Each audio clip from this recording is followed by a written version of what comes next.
Ассалаумағалейкум достар, мен бүгін сіздерге Темір мемлекеті жайлы айтам. Оны айтпастан бұрын менің ұлы тұлғалар деген каналыма тіркеле кетсеңіздер, ссылкасы описанияда болады. Сонымен біздің каналымызға жазылып, лайктарыңызды басып әлеуметтік желіге таратамыз. Сонымен кеттік. Әмір Темірдің басқыншылық жорықтары. Әмір Темірдің Алтын Орда жеріне жасаған жорықтары.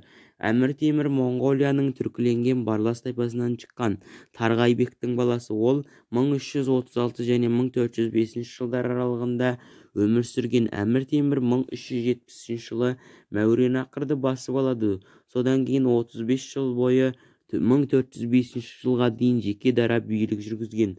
Ол Қазақстан мен Қырғызстанның аумағында Шығыс Дешті Қыпшаққа, Жетісу мен Таяншанға басқыншылық жорықта мақсатта асқан қатыгездікпен жүктеу асырады. Әмір Темір Алтын Орданы басып алудан бұрын оның өзіне жақын жатқан бөлігі Ақ Орданы әлсіретуге көздейді.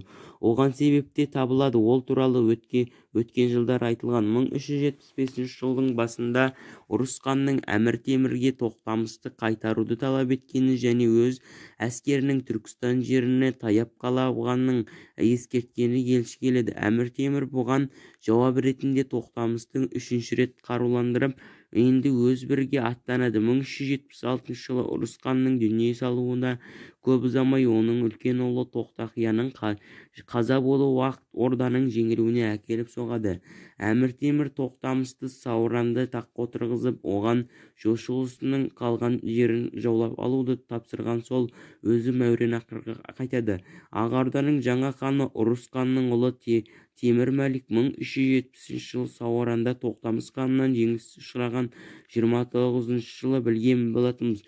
Тоқтамыс Ақ Ордаға қарсы аттандырылады. Тоқтамыс Ақ Орданы астанасы Сығанақты басып алып, Әмір Темірдің мұнымен қағанаттанып қоймай Темір Мәлікті біржолата талқандауды тапсырады. Әмір Темірдің тапсырмасы жүзеге асырған Тоқтамыс хан өзін Ақ Орданың билеушісі деп жариялайды. 1380 жылы бастап Тоқтамыс Алтын Орданың көптеген жерлерін, Сарайды, Қажы-Тарқанды, Қырымды, Мамай Ордасын басып алады. Тоқтамыс енді Алтын Орда мен Ақ Орданың бұрынғы қуатын қайта қалпына келтіруді ойлап, Әмір Темірге тәуелділіктен бас тартады. Тоқтамысты жазалау үшін Әмір Темір 1391 жылы 200 мың әскермен оған қарсы жорыққа аттанады.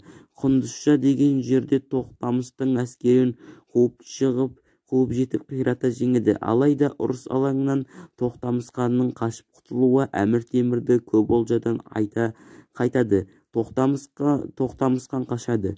Тоқтамыс хан 1393 жылдан бастап Алтын Орданы қайта қалпына келтіруге тырысып, өзіне билігін күшейте түседі. Әмір Темір 1395 жылы Тоқтамысқа қарсы жаққа шығады. Бұл жолы шайқас Кавказ тауының солтүстігінде Терек өзенінің жағасында өткен. Тоқтамыс күйрей жеңіліп, Әмір Темір әскерлері Еділ бойынан өткен. Тоқтамыс күйрей жеңіледі. Алтын Орданың астанасы Сарайберкеден бір-ақ шығады. Қаланың байлығын тонап, бала-шаға, әйел демей көптеген адамдарды құлдыққа айдап әкетеді. Еділ бойынан басқа да көптеген қалаларды тоналап, оларға өрт қойылады. Алтын Орда экономикасының ұзақ жылдан бойы оңалмастан нұқсан келеді. Әмір Темір Моғолстан хандығының жорықтары. Әмір Темір 1371 және 1372 жылдары Моғолстан әскеріне аттанады. Ол Моғолстанның шығыстағы қалаларының бірі Алмалықтың жанына дейін жетіп, керейттерді талқандап қайтып оралады. Нақ осы жылы Темірдің өзі Моғолстанның жері Ыстықкөл өңіріндегі Сегізағашқа дейін барлаушылық жорықтар жасап, көптеген тұтқынды алып, қыруар олжа түсіріп қайтады. Бұл жорық Моғол жерінің ішкі аудандарына келешекте жасалатын жорықтардың бағдарламасы болған еді. Әмір Темір Моғолстанға 1372 жыл және 1390 жылға дейін 10 шақты рет жорық жасаған. Оның алғашқылары Сайрам, Талас арқылы жүрген. Жетісудың ішкі аудандарынан өтіп, Іле өзеніне дейін жеткен Әмір Темір 1376 жылы көктемде Моғолстанның атақты қолбасшысы Қамараддинді талқандау үшін 30 мың адамдық әскер аттандырады. Моғол әмірінің Темірге қарсы күресінің ешбірі нәтижесіз шықпаған. Ол 1377 жылы Қаратау етегінде және Ыстықкөлге баратын жолда Боғым шатқалына 2 рет Әмір Темір әскерлеріне күйрете жеңілген. Ақ Орда мен Моғолстан билеушілері өздерінің Әмір Темірге жеке дара қарсы тұра алмайтындарын біліп, 1380 жылдың аяғына одақ құруға әрекет жасайды. Алайда бұл одақтан еш нәтиже шықпаған. Өйткені одақтан құрылып жатқан білген Әмір Темір 1384 және 1391 жылдардың аралығында Алтын Ордаға және Моғол жерлеріне бірнеше рет жорықтар жасаған. Моғолстан біржолата қиратып алу үшін оның түкпір-түкпіріне 120 мың әскер аттандырады. Осы жорық жылқы тоймен қолға түскен тұтқындарды Мәуереннахрға жіберіп отырған. 1390 жылдың жорықтардан кейін Моғолстан Темірге толық тәуелділікке түседі. Әмір Темір ұлы Осман сұлтаны Баязитке қарсы күрес бастап, 1402 жылы Анкара маңында күйретіле жеңіледі.